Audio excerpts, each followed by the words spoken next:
Друзья, всем привет! Ну что, сегодня мы окончательно закончим все, можно сказать, такие стрессовые процедуры для этой орхидеи малинки. Это, друзья, орхидея малинка, мультифлора малинка, бабочка. Да, вот в таком она бабочковом цветении.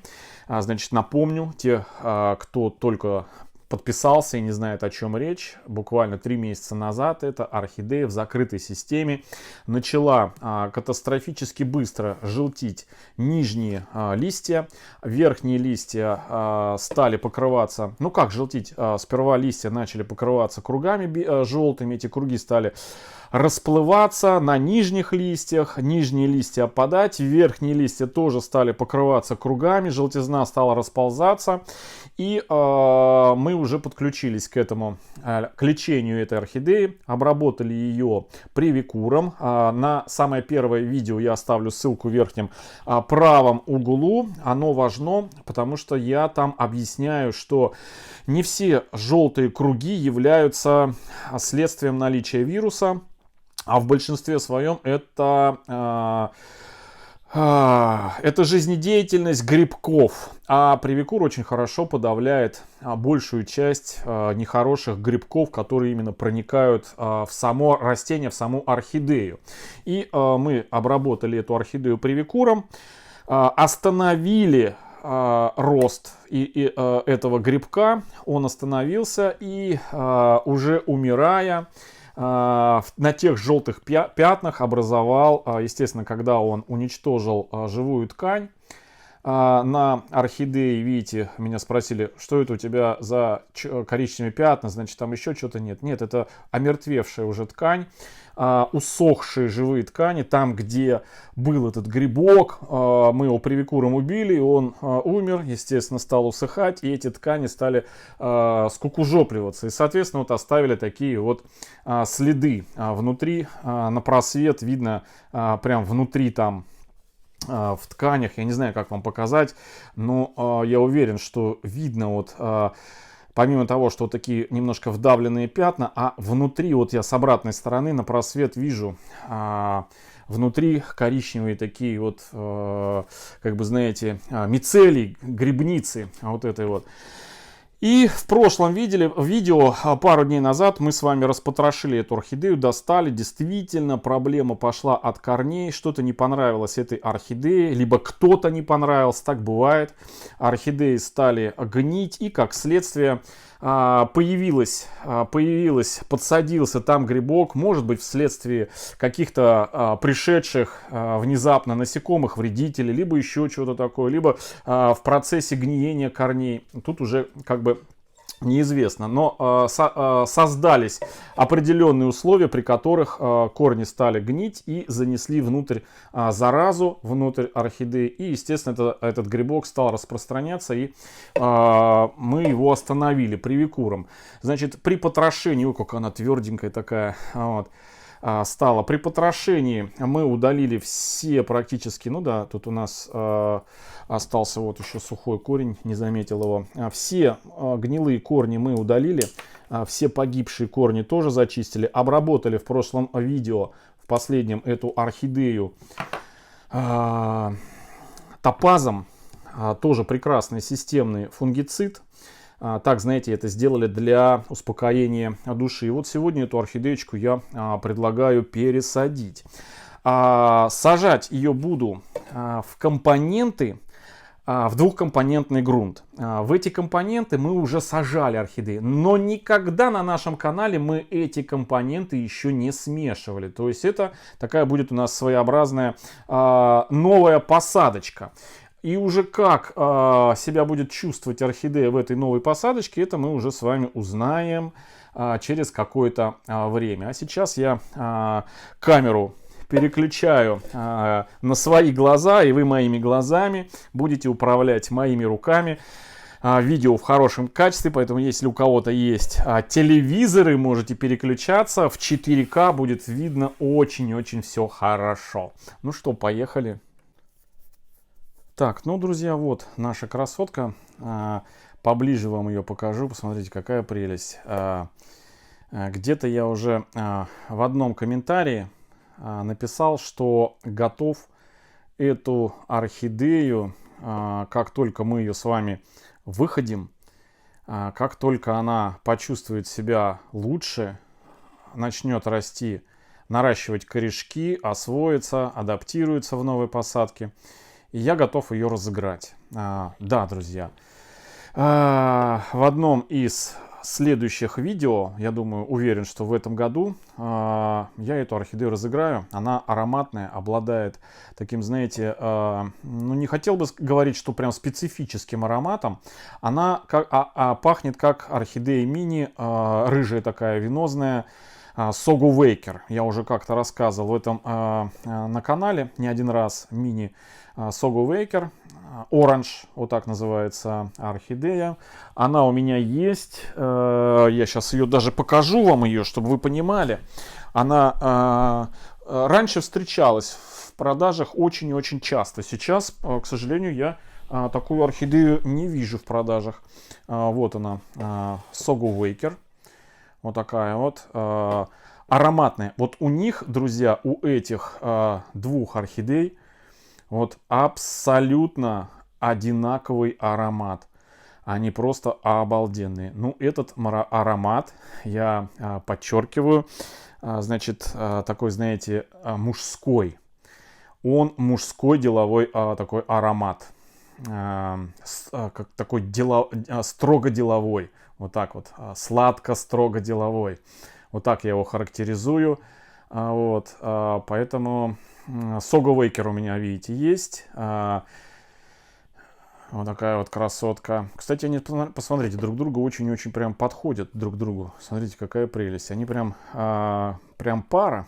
Прям вот реально пара. Малинка и Согу Вейкер Оранж. Вот такие вот красотки. Так, ладно. Вот. Романтику в сторону. Будем с вами, ну оставлю вот так вот его, чтобы он, скажем так, вид создавал, атмосферу при пересадке нашей малинки. Так, ну во что буду пересаживать? Это не секрет. Значит, один из компонентов это мох вот такой вот. Я его сейчас нарежу по сантиметру, по полсантиметра нарежу его. Нам его много не надо. Он нам нужен как связующее звено между кусками коры. Много было комментариев под видео, в котором в прошлом, где мы с вами потрошили нашу малинку, я задал вопрос о предпочтениях, во что пересадить нашу малинку, в какие грунты, в какие компоненты. Очень много было комментариев. Ну, наверное, друг друга читают комментарии. И, ну, кто-то там соглашается. И тоже предлагают посадить орхидею, значит, в триферн. Посадить орхидею в дубовую кору. Или лучше еще всего триферн и дубовую кору смешать и посадить их вместе. То есть вот в смешанную такую субстанцию. Ну, вот знаете, я не против посадить орхидею в триферн с использованием триферна.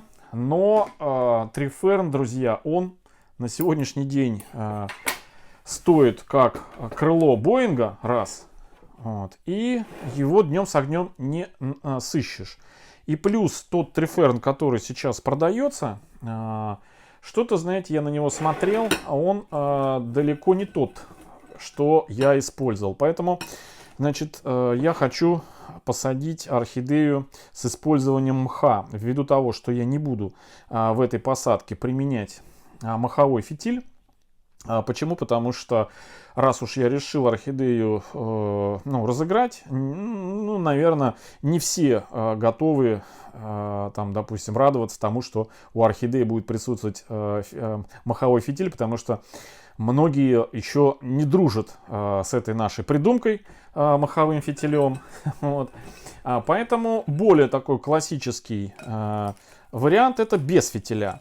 А без фитиля, используя триферн, ну, это не очень, как бы, знаете, интересно, потому что, во-первых, триферн днем с огнем сейчас не сыщешь, поэтому сажать в то, что, ну, сложно купить, я не вижу смыслом. Ну, чем тут хвастать, по большому счету, да? Поэтому сажаю в кору с мхом. Мы уже сажали много в триферн, поэтому с использованием триферна. Поэтому ничего нового при посадке в триферн. Он очень хорош для реанимации, для адаптации, для стимуляции роста корней, для малышей, для взрослых, для больных. В общем, для всех он очень хорош, триферн. Вот. Но у нас орхидея не больная, вот, мы ее полечили, и теперь ее нужно посадить в домик, в котором она проживет не один год. Вот. И таким домиком будет горшочек с грунтом вот этой вот дубовой, скажем, долговечной коры. В дубе у нас есть, как мы уже знаем, вещества, которые тоже подавляют патогенную среду, раз. И мох я применяю для того, чтобы в этой посадке, для того, чтобы, значит, можно было поливать эту орхидею двумя способами. Несмотря на то, что мох влагоемкий, поливать эту орхидею будем, значит, либо проливом, и мох моментально у нас напитывается, а потом постепенно отдает ее коре, либо краткосрочным замачиванием, где мы погрузили горшок в воду буквально на 10 секунд, мох успел схватить воду, достали, и все. И потом, значит, кора напитывается от мха, вот, а потом кора отдает постепенно воду корням, то есть такой, и вроде бы воды будет немного, не такой влагоемкий при таком поливе, и в то же время будет грунт аэрируемый и с дезинфицирующими свойствами. Во-первых, мох живой у нас, да, то есть он обладает антибактериальными свойствами. И кора у нас с дубильными веществами обладает антигрибковыми свойствами. То есть вот такая вот задумка у меня. В такой компоновке мы еще не сажали, поэтому вот сегодня будем первый раз использовать. А по других вариациях мы в дубовую кору, у нас 3 орхидеи было. А в триферн мы, конечно, уже много насажали, там все нормально. А нам нужно узнать, как чувствует себя будет орхидея. Вот именно вот дуб, это, между прочим, обычная кора дуба, не пробковая. Мне там написали, что нужна обычная, у тебя пробковая. Друзья, это обычные. Самая обычная кора, это не кора пробкового дуба, это обычная кора обычного дуба. Все, в общем, все, я сказал, давайте сажать.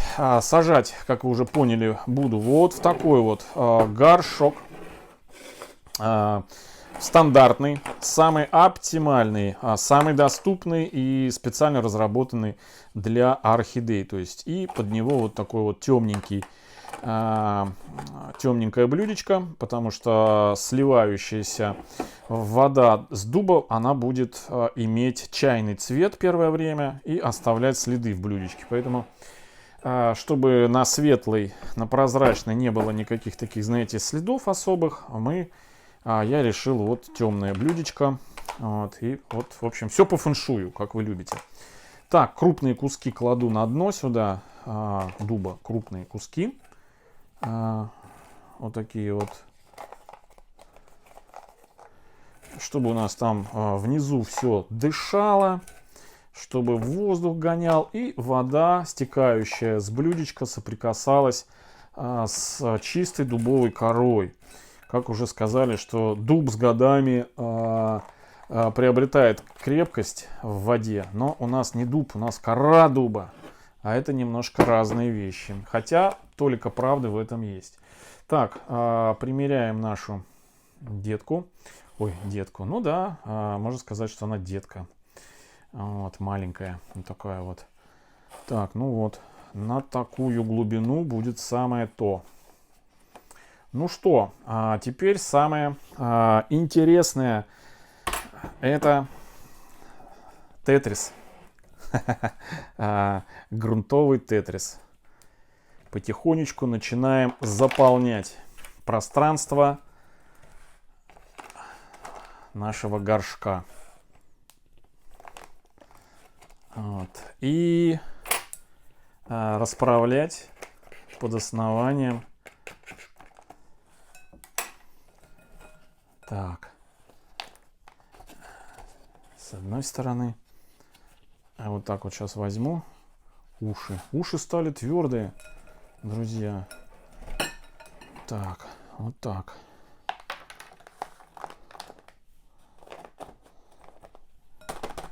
О. Так, самое то. Так, середину поймать по центру орхидею. Сюда надо подсыпать, а то она у меня прям пытается прижаться к противоположной стенке. Вот сюда надо напхать.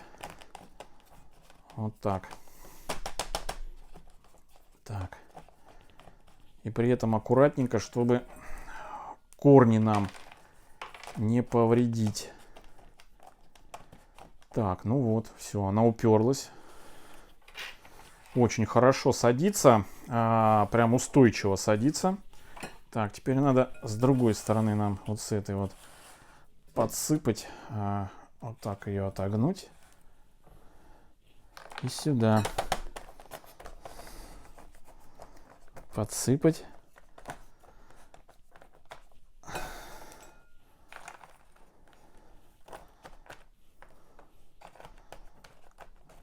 Да, мы сажали уже в дубовую кору, но она у нас была крупной фракции.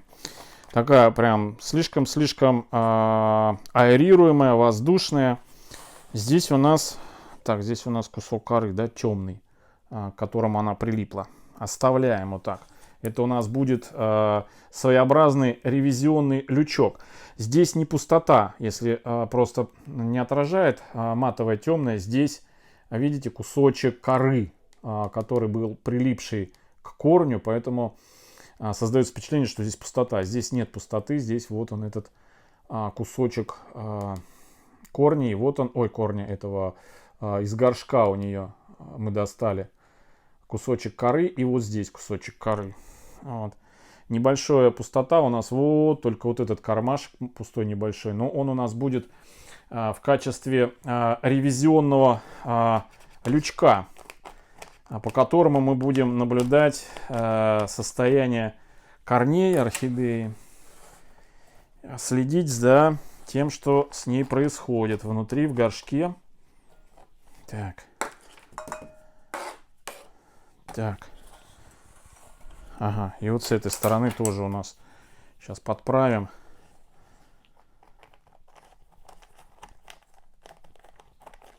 Немножко сюда убрать пустоту.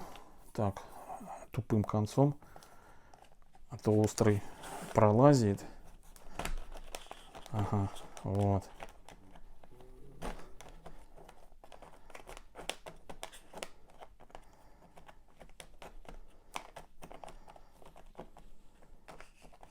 Вот. Вот так. Все. Мы закончили практически пересадку. Вот так у нас орхидея выглядит. Так.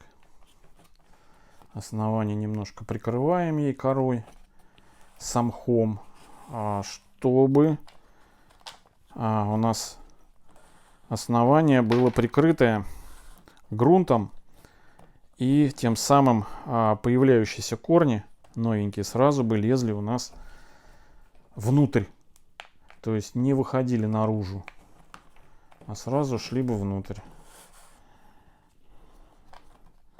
Так, ну вот почти весь грунт мы сюда впихнули. Так, бирка. Где наша бирка? Малинкина. где-то здесь, да? Вот она. Вот она, бирочка. Вставляем ее. Ну, куда? Вот сюда. Поглубже. Хоп. Все. Вот такая вот у нас получилась посадка малины. Бабочки малины. Вот так.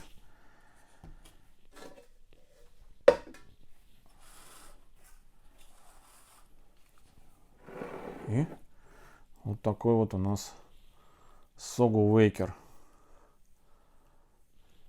Вот. Sogou Waker аромат. Уже, наверное, года 4 он у нас. Года 4 он у нас в этой посадке. Уже тоже пора его пересаживать. Вот. Вот такие вот два красавца. Не знаю, как их поставить, чтобы было здорово видно их. Ну, наверное, вот так вот, да? Да. Оба по одинаковому пахнут.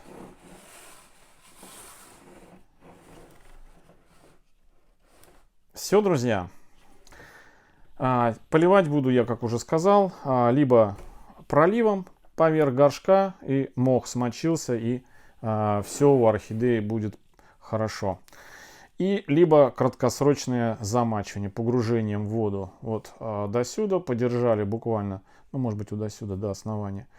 Подержали буквально 10 секунд, достали, основная масса воды слилась, поставили в блюдечко, и все, и забыли до следующего полива. В моих условиях это через 2 недели. Ну и все, собственно говоря. Все, друзья.